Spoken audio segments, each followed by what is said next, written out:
Bonjour les amis, je m'appelle Aurika Ursu. Professionnellement, je suis coach, thérapeute et formatrice. Je suis spécialiste dans le développement de l'identité et du leadership. Ma passion, c'est d'utiliser les technologies de la psychologie les plus avancées de notre époque. Le potentiel humain, la science moderne d'aujourd'hui et surtout la sagesse de nos ancêtres, mais aussi l'hygiénisme au service de la vie et du vivant et surtout de notre liberté intérieure. Dans cette envergure de coronavirus, il y a quelque temps, une partie de moi espérait encore que le gouvernement suisse va nous entendre, va nous donner de la place, nous, ceux que nous voulons vivre avec plus de liberté et surtout avec de respecter notre dignité. Mais d'après ce que j'ai compris, c'est qu'ils ont commandé une deuxième fois 7 millions de doses de vaccins. Et ce que je retiens moi de tout ça, c'est que le Conseil fédéral aujourd'hui, il n'est pas prêt d'écouter d'autres formes de pensée. Non seulement ils sont pas prêts à nous entendre, mais en plus, ils sont extrêmement engagés dans leurs objectifs et dans leur courant. Et d'après ce qui se passe pour moi dans le monde en général, c'est que il y a deux courants de société qui émergent. Un qui va dans la continuité de l'ancien système, qui se jette comme ça d'un coup sur la chimie, qui se plie pour une façon de penser et qui vont se jeter aussi pour s'injecter une puce dans le cerveau avec une spiritualité transhumaniste. Et de l'autre côté, c'est un autre courant de société qui dit mais n'allons pas si vite, utilisons un peu de bon sens dans tout ça. Et ce courant-là, il veut plus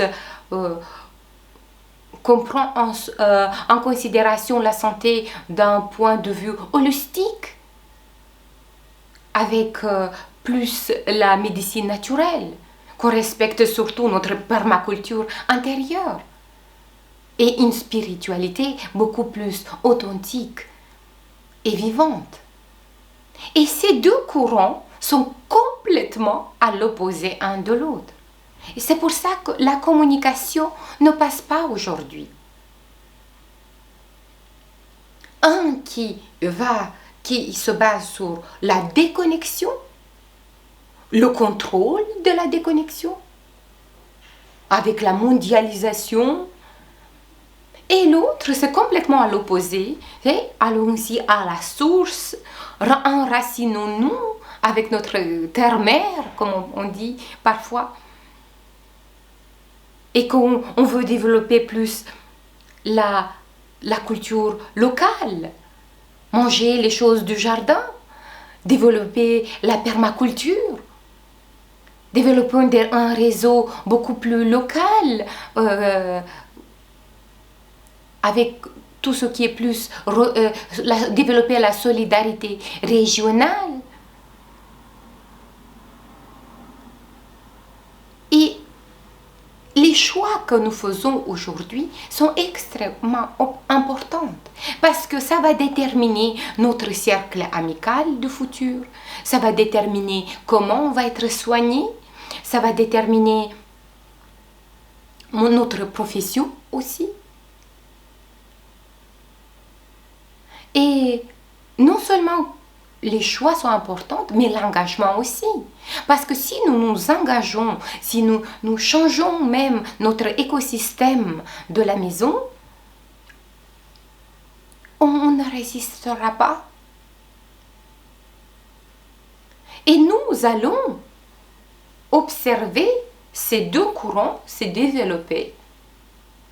Et pour moi, ce qui unira le monde, ce sera le courant qui est le plus heureux.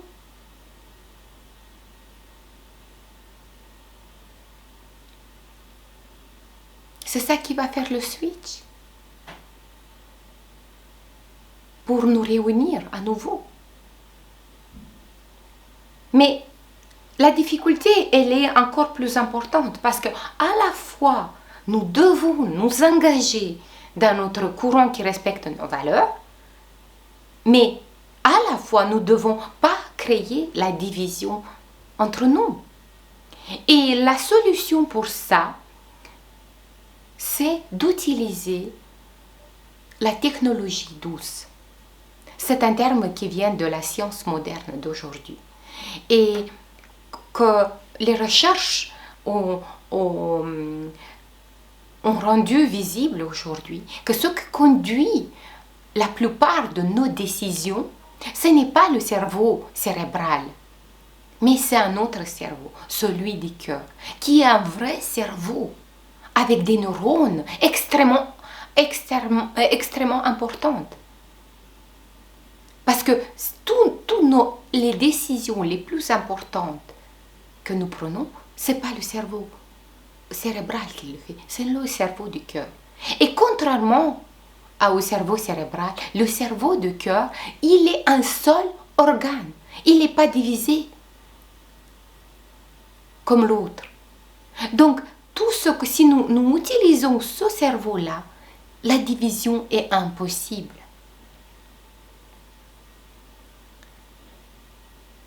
Donc, pour moi, ce que nous vivons aujourd'hui, ça va durer, le chaos et toute cette incertitude, ça va durer. Et ça va durer parce que nous avons besoin de nous développer, de créer des projets ensemble, de créer, de tout restructurer. Parce que contrairement à l'autre courant, le nôtre, il n'est pas encore assez formé. Et les manifestations que nous organisons vont être de plus en plus nombreuses. Elles vont être nombreuses parce que nous avons besoin d'exister. Et pour dire non et oui à la fois. Et c'est pour ça que je fais l'invitation de faire évoluer les manifestations que nous organisons pour sortir de toute forme de terrain de guerre contre un virus. Parce que ça ne nous concerne pas. Moi, les virus, c'est nos amis. Il faut juste, comme je disais dans mon poème, recevoir le message. Donc, sortir de toute forme de terrain de guerre, de combat, de lutte, et rentrer sur un autre terrain, qui est celui de la, en tout cas celui que moi je propose, celui de la festivité, de la célébration. Et sur ce terrain, faisons un symbole, les manifestations, faisons-les un symbole de vérité et de la joie. Et la liberté, nous ne pouvons pas la demander à qui que ce soit. Nous n'avons rien à demander à personne. Mais nous avons la tâche de nous développer, de créer des liens entre nous, de développer la solidarité entre nous, de créer des projets ensemble. Parce que nous n'avons rien à demander à personne. Mais nous avons quelque chose à montrer. Et ce quelque chose, c'est notre joie. Non, notre cri de joie à la vie, notre liberté incarnée. C'est pour ça que je fais l'invitation de utiliser la créativité pour incarner la liberté intérieure. Ça peut être avec une pancarte qui exprime un message de cœur. Ça peut être un déguisement qui vous honore. une perruque, chacun à sa manière, mais qui irradie un peu l'expression de votre cœur, de votre liberté. Et vous vous sentez dans la joie et dans la liberté. Parce que nous n'avons rien à demander à personne. Mais nous avons quelque chose à affirmer. Et ce quelque chose, c'est dire non à toute forme de totalitarisme, à ce passe de la honte. Et surtout, affirmer un grand oui à la vie. Et utilisons toute l'énergie de la colère comme un potentiel pour le transformer dans un poème, dans une chanson, dans une danse, dans un discours qui porte de l'espoir. Ça, c'est aussi un autre terrain de jouer, le terrain de l'espoir. Parce que la liberté, les amis, c'est une opportunité, rien d'autre. Si quelqu'un veut nous prendre quelque chose, regardez, on veut nous prendre quelque chose, et si on sait le transformer, non seulement on se libère, mais en plus, on crée quelque chose d'autre, beaucoup plus merveilleux. Parce que, et surtout pour nos anciens emplois qui demandent la vaccination, nous n'avons pas à nous battre pour les récupérer. Parce que nous avons la tâche de nous réinventer. Créons des nouvelles écoles petites, où on apprend aux enfants à penser par eux-mêmes, et on ne les inflige pas des informations toutes faites. Créons de nouvelles formes de restaurants, on utilise les légumes des jardins et qu'on respecte la nature de la cuisson, beaucoup plus ou rien du tout. Créons d'autres formes de connexion avec les autres, on utilise la communication consciente.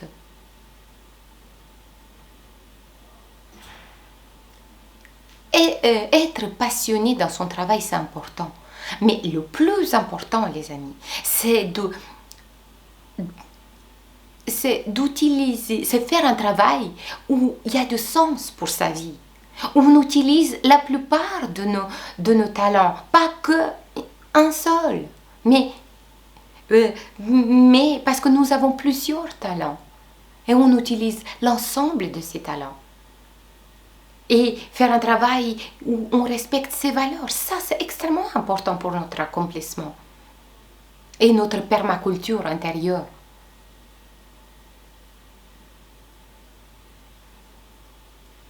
Parce que moi j'ai l'espoir dans l'avenir et dans le courant qui se développe aujourd'hui. Et cet espoir se base si nous nous transformons chacun individuellement. Et si nous nous connectons à notre liberté intérieure, à notre source de vie profonde, et qu'ensemble, nous formons un océan de vérité. Parce que le plus fondamental, les amis, ce n'est pas être assez informé, surtout dans l'autre courant ce qui fait pas, c'est un criminel. Je dis pas que c'est pas vrai, mais le plus important, c'est d'être assez innocent pour célébrer la vie et surtout pour être soi-même. Merci.